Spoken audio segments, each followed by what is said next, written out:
kapangarap, nandito na naman po tayo sa ating inabangang teleserye Ang Abot Kamay na Pangarap.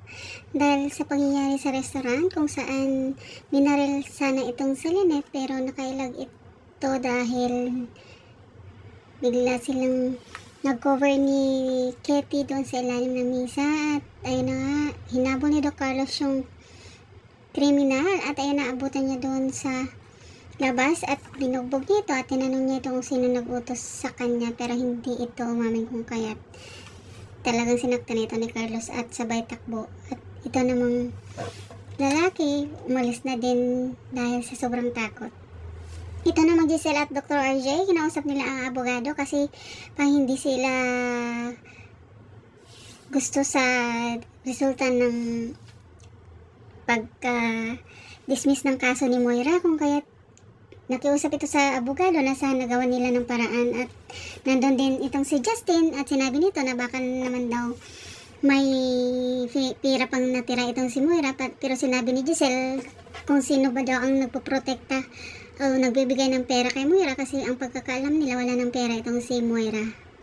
At ayun na nga po, syempre itong si Justin pala yung kinukurakot niya doon sa hospital ng Apex. Yun ang binibigay nilang suporta kay Moira kasi tinakot sila ni Moira dahil alam na ni Moira ang baho nilang dalawa, at para hindi magsumbong itong si Moira, sinusunod nila ang gusto ni Moira. At iyon na nga, halata ni Dr. RJ na parang masama ang pakiramdam ni Giselle, kung kaya sinabi nito na umuwi muna ito para magpahinga. At tamang may tumawag kay Justin, walang iba kundi si Moira, at nagpaalam ito kunwari na punta muna siya sa toilet. At ayun na nga, sinagot niya yung tawag ni Moira at sinabi ni Moira na nakawin daw ni Justin yung cellphone ni Giselle kasi may binabalak ito. Pero parang nagdadalawang isip itong si Justin, pero sinabi nito na kung hindi niya daw gagawin, baka magsusumbong itong si Moira, kung kaya't nagbalik niya doon sa opisina. At nag-offer pa ito na siya na lang daw ang magdala ng mga gamit ni Giselle, pero may iba itong binabalak. At ayun na nga, nakuha niya yung cellphone ni Giselle at may noto si Moira na i-text itong si Lynette. At ayun, ginawa naman itong ni Justin. Ayun, tamang nagkukunwari lang naman itong si Justin na bait-baitan, pero talagang nasa loob din ang kulo nito.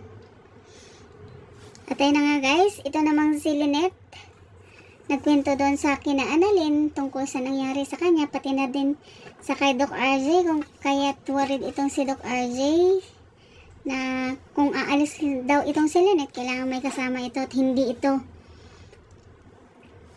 aalis nang walang kasama para mas safe siya, dahil kung saang lugar umaaligid din itong si Dr. Carlos dahil talagang binabantayan pa rin niya si Lynette.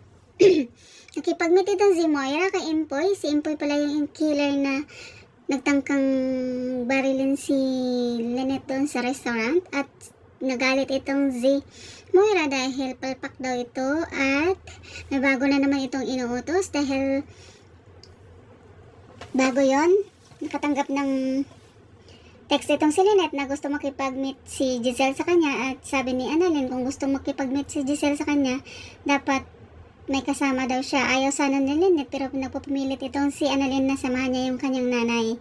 At ayan na nga, dahil kinausap itong ni Moira itong si Empoy na kriminal, at utusan niya ito para makipag-meet kay Lynette dahil ang alam niya umaaligid itong si Dr. Carlos sa kay Lynette, kung kaya't sinabi niya dito na siguradong nandun si Carlos, at ang utos niya ipatumba niya si Dr. Carlos dahil alam niyang kung saan si Lynette nandun si Dr. Carlos, kung kaya't ayun, ginamit niya yung cellphone ni Giselle para i-text itong si Lynette na makipag-meet daw kay Giselle. At ayun na nga, itong si Zoe excited dahil syempre may date sila ni Dax at nakita siya ni Annalyn. At syempre hindi niya sinabi kay Annalyn na kung sino yung lalaki, pero halata sa itsura ni Zoe na talagang parang in love talaga siya kay Dax. At ayun na nga, nung nandun na siya sa bahay ni Zoe, doon sila nag-date. May pa-flowers pa itong si Dax, binigyan siya ng flowers at may pasayaw pa silang dalawa at sobrang sweet nila. Nang biglang may nag-doorbell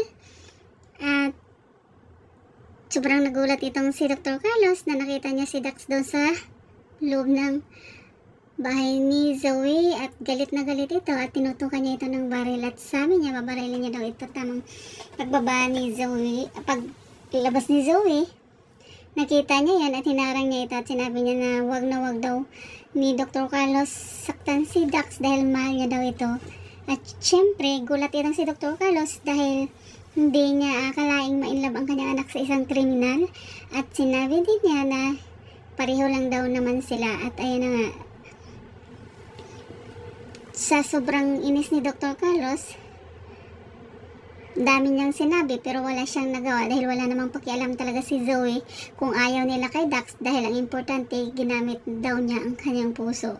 At ayan na nga guys, abangan ang susunod na kabanata. Please don't forget to like, subscribe and press the bell button for you to notify on my next video. Thank you so much and bye!